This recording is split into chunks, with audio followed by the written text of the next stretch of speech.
அனைவருக்கும் வணக்கம். ஜேஎம் என்ட்ரன்ஸுக்கு அன்புடன் வரவேற்கிறோம்.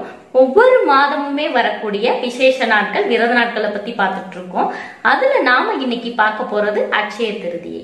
அட்சய திருதியை அன்னைக்கு தங்கம் வாங்கணுமா, வெள்ளி வாங்கணுமா, அன்னைக்கு என்னென்ன விஷயங்கள் நம்ம கட்டாயம் வாங்கணும், அட்சய திருதியை அன்னைக்கு என்னென்ன விஷயங்கள் கட்டாயம் செய்யணும், என்னென்ன நெய்வேத்தியங்கள் பண்ணி எப்படி எல்லாம் வீட்டுல வழிபடலாங்கிறத அந்த பதிவுல பார்க்கலாம். அதனால கடைசி வர வீடியோவை ஸ்கிப் பண்ணாம பாருங்க. அட்சய திருதியோட சிறப்புகள் நான் போன வருஷ பதிவுலயே நான் பதிவு பண்ணிருக்கேன். அதோட லிங்க் கீழே டெஸ்கிரிப்ஷன்ல இருக்கு, தேவைப்படுறவங்க செக் பண்ணிக்கோங்க.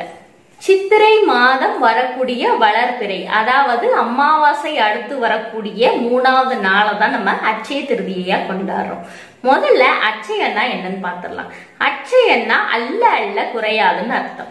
இந்த வருடம் அட்சய திருதியை ஆங்கில தேதிக்கு 10/5/2024, தமிழ் தேதிக்கு சித்திரை 27 வெள்ளிக்கிழமை அன்னைக்கு வருது. வெள்ளிக்கிழமை அன்னைக்கு வர்றதுனால அதிக விசேஷம். திருதியை திதி மே 10ஆம் தேதி காலையில 6:33 மணிக்கு ஆரம்பிச்சு அடுத்த நாளான மே 11 அதிகாலை 4:56 மணி வரை இருக்கு.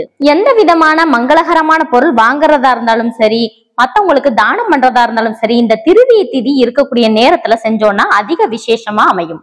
இப்போ அட்சய திருதியை அன்னைக்கு என்னென்ன விஷயங்கள் கட்டாயம் செய்யணுங்கிறத பார்க்கலாம்.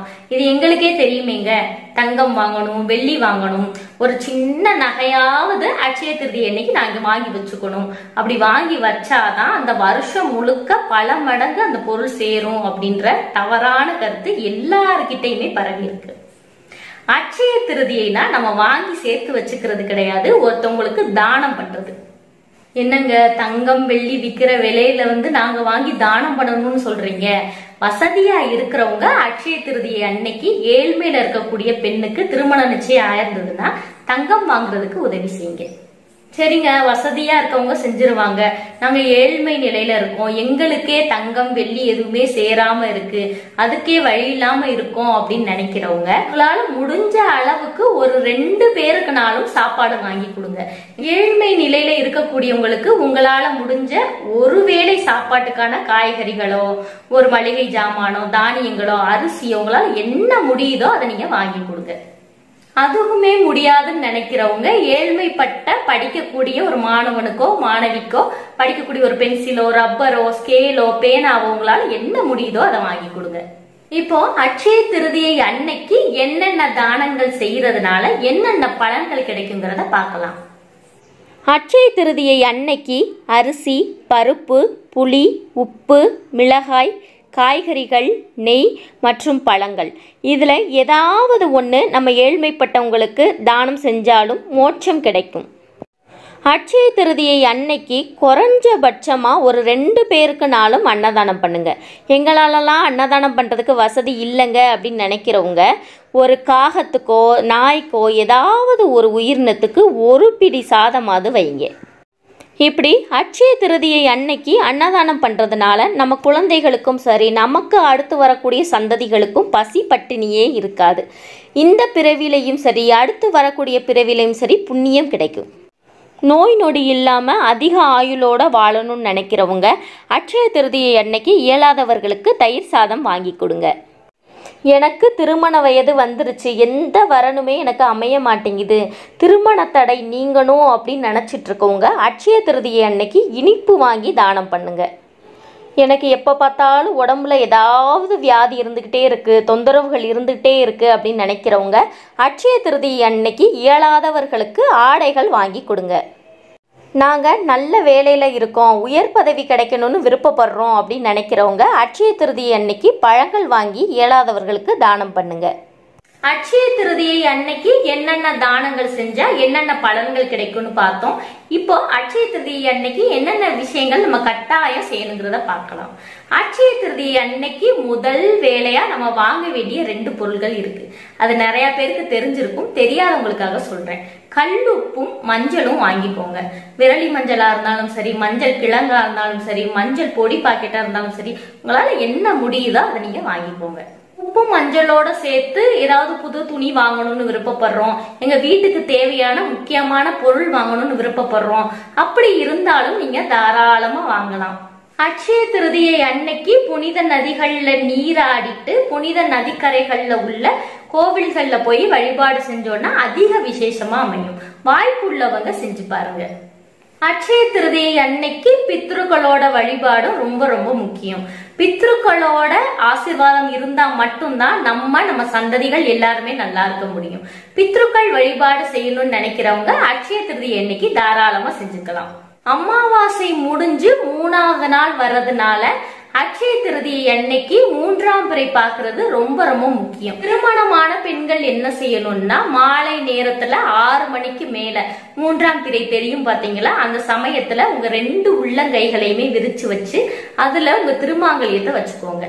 வச்சுட்டு 3ஆம் பிறைய பார்த்துட்டு நாங்க தீர்க்க சுமங்கலியா இருக்கணும், எங்களுடைய கணவருக்கு நல்ல ஆயுள கொடுக்கணும்னு மனசார வேண்டிக்கணும். இது மட்டும் இல்லாம கூடவே உள்ளங்கைகள்ல கொஞ்சம் சில்லறை காசா இருந்தாலும் சரி, கொஞ்சம் தானியமா இருந்தாலும் சரி, பணமா இருந்தாலும் சரி, எதுனாலும் நம்ம வச்சு 3ஆம் பிறையை பார்த்து வேண்டிக்கிட்டோம்னா இருக்கிற செல்வங்கள் பல மடங்கு பெருகும்னு ஐதீகம். இப்போ அட்சய திருதியை அன்னைக்கு எப்படிலாம் வழிபாடு செய்யணுங்கிறத பார்க்கலாம். அட்சய திருதியை விரதத்தை முதல்ல கடைபிடிச்சவர் மகாதமன்ற வியாபாரி. நம்ம எந்த ஒரு விரத நாளா இருந்தாலும் சரி, எந்த ஒரு விசேஷ நாளா இருந்தாலும் சரி, முதல் நாளே நம்ம வீடு எல்லாமே சுத்தம் பண்ணி பூஜை அறையெல்லாம் சுத்தம் பண்ணி வைக்கணும். அட்சய திருதியை அன்னைக்கு அதிகாலையிலேயே எந்திரிச்சு குளிச்சுட்டு ஸ்ரீமன் நாராயணனோட ஸ்லோகங்களையும் நாமங்களையும் பாடி புதிய செயல்களை தொடங்கணும். புதிய செயல்கள்னா என்னன்னா, நம்ம வீடு மாறுறதா இருந்தால் தாராளமாக அன்னைக்கு மாறலாம். என்னுடைய மகனுக்கோ மகளுக்கோ பூ வைக்க போகிறோம், நிச்சயம் செய்ய போகிறோம், புடவை எடுக்க போகிறோம், தாலி செய்ய போகிறோம், அதுக்கு நல்ல நாள் எதிர்பார்த்துட்ருக்கோம் அப்படின்னு யோசிச்சுட்ருக்கவங்களுக்கு அட்சய திருதியை அன்னைக்கு தாராளமாக செய்யலாம். என்னுடைய குழந்தைய முதலாக பள்ளிக்கூடத்தில் சேர்க்க போகிறோம் அப்படின்னு நினச்சிட்ருக்கவங்க அட்சய திருதியை அன்னைக்கு குழந்தைய பள்ளிக்கூடத்தில் சேர்க்கலாம். நாங்கள் புதுசாக தொழில் தொடங்க போகிறோம், புது விஷயங்கள் நாங்கள் ஆரம்பிக்க போகிறோம் அப்படின்னு நினைக்கிறவங்களுக்கு அட்சய திருதியை பொன்னான நாள்னே சொல்லலாம். நாங்கள் ஏழ்மை நிலையில் இருக்கோம், செல்வ செழிப்போடு இருக்கணும்னு நினைக்கிறவங்க அட்சய திருதியை அன்னைக்கு குபேரலட்சுமி பூஜை செஞ்சால் விசேஷமாக அமையும். உங்ககிட்ட மகாலட்சுமியோட திருவுருவ படம் இருந்ததுன்னா வெள்ளை நிறத்தில் இருக்கக்கூடிய பூக்கள் போட்டு நம்ம வழிபாடு செய்யணும். வெள்ளை நிறத்தில் இருக்கக்கூடிய மல்லிகைப்பூ, முல்லைப்பூ, பிச்சிப்பூ ஏதாவது ஒன்று நீங்கள் பயன்படுத்தலாம். அட்சய திருதியை அன்னைக்கு அதிகாலையில் விஷ்ணு பூஜை செஞ்சோன்னா அதிக விசேஷமாக அமையும். எங்களுக்கு எதிரிகளோட தொல்லை அதிகமாக இருக்குது அப்படின்னு நினச்சிட்டு இருக்கவங்க அட்சய திருதியை அன்னைக்கு சத்ரு சாந்தி பூஜை செஞ்சால் விசேஷமாக அமையும். அட்சய திருதியை அன்னைக்கு ஓம் நமச்சிவாயங்கிற மந்திரத்தை 108 தடவை நம்ம உச்சரித்து வழிபாடு பண்ணோன்னா பார்வதி மகேஸ்வரனோட அருள் கிடைக்கும். அட்சய திருதியை வழிபாடு செய்யும்போது ஒரு பால் பாயாசமோ கல்கண்டு சாதமோ உங்களால் என்ன முடியுதோ அதை செஞ்சு வழிபட்டுக்கோங்க. எங்களால் எதுவுமே செய்ய முடியாதுங்க அப்படின்னு நினைக்கிறவங்க பாலில் நாட்டு சக்கரை கலந்து வச்சு கூட நீங்கள் வழிபாடு செய்யலாம். இப்போது அட்சய திருதியை அன்னைக்கு வழிபாடு செய்கிறதுக்குரிய சிறப்பான நேரத்தை பார்க்கலாம். காலையில் பிரம்ம முகூர்த்த வேலையிலேயே வழிபாடு செஞ்சீங்கன்னா நீங்கள் எந்த விதமான நல்ல நேரமே பார்க்க தேவையில்லை. எங்களுக்கு அவ்வளவு அதிகாலையிலலாம் எந்திரிச்சு பூஜைகள் செய்ய முடியாது அப்படின்னு நினைக்கிறவங்க காலை 9:30 மணி முதல் 10:30 மணி வரை நீங்க பூஜைகள் செஞ்சுக்கலாம். மாலை நேரத்துல வழிபாடு செய்யணும்னு நினைக்கிறவங்க 4:30 மணிலிருந்து 5:30 மணி வரை நீங்க வழிபாடு செஞ்சுக்கலாம். அட்சய திருதியை அன்னைக்கு நம்மளோட முன்னோர்களை நினைச்சு நீர் தானம் பண்ணோம்னா புண்ணியம் கிடைக்கும். இவ்வளவு சிறப்பு வாய்ந்த அட்சய திருதியை நாளில் நம்ம எல்லாருமே வீடுகளில் பூஜை செஞ்சு எல்லா நலன்களும் வளங்களும் பெற்று வாழ்க்கையில் முன்னேற்றம் அடையணும்னு இறைவனை வேண்டிக்கிறேன். இந்த பதிவு பற்றிய சந்தேகங்கள் உங்களுக்கு இருந்தால் கமெண்ட் செக்ஷனில் கமெண்ட் பண்ணுங்கள், நான் ஆன்சர் பண்ணுறேன். இந்த வீடியோ உங்களுக்கு பிடிச்சிருந்ததுன்னா லைக் பண்ணுங்கள், ஷேர் பண்ணுங்கள், மறக்காமல் JM Entrance-க்கு சப்ஸ்கிரைப் பண்ணுங்கள். நன்றி.